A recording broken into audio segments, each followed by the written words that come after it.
पैगाम मिलता। तो आज हम बात करेंगे मुक़द्दसा मरियम की शख्सियत और उनकी फ़जीलत के बारे में कि बाइबल हमें इस बारे में क्या कहते हो, और क्या ज़ियारत मुक़द्दसा मरियम को माँ मरियम का मेला कहना दुरुस्त है।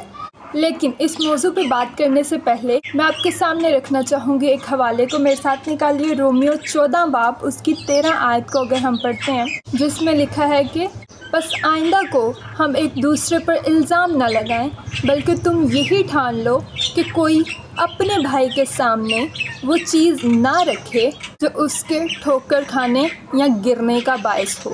अब हम वापस अपने टॉपिक की तरफ आते हैं, यानी कि ज़ियारत मुक़द्दसा मरियम।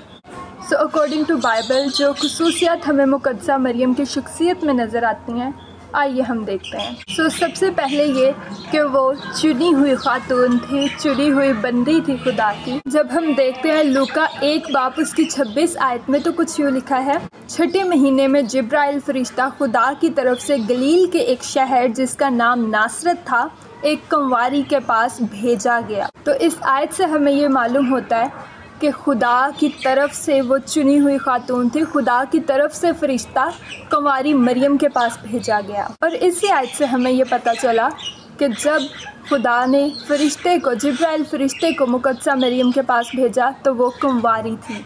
और खुदावंद के कलाम में लिखा है कि वो इन बातों को अपने दिल में रखकर उस पर गौर करती रही।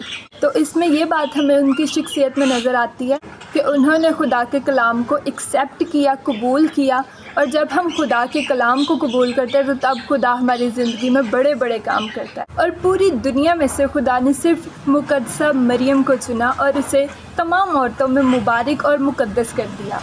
पूरी दुनिया की तारीख़ आप उठा कर देख लें, कोई ऐसी औरत नहीं, कोई ऐसे इंसान नहीं जिसको जिब्राइल फरिश्ते ने आकर सलाम किया हो। और मुक़द्दसा मरियम की इतनी फजीलत क्यों है?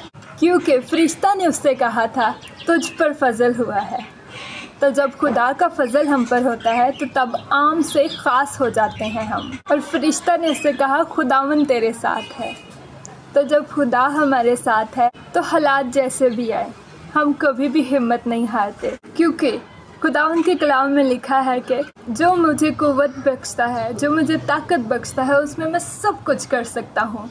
और जब हम पढ़ते हैं लूका की इंजील उसका 1 बाब और उसकी 28 आयत से आगे जब हम पढ़ते, उसमें लिखा है कि और फरिश्तों ने उसके पास अंदर आकर कहा सलाम तुझको जिस पर फजल हुआ है, खुदावंद तेरे साथ है। वो इस कलाम से बहुत घबरा गई और सोचने लगी कि ये कैसा सलाम है।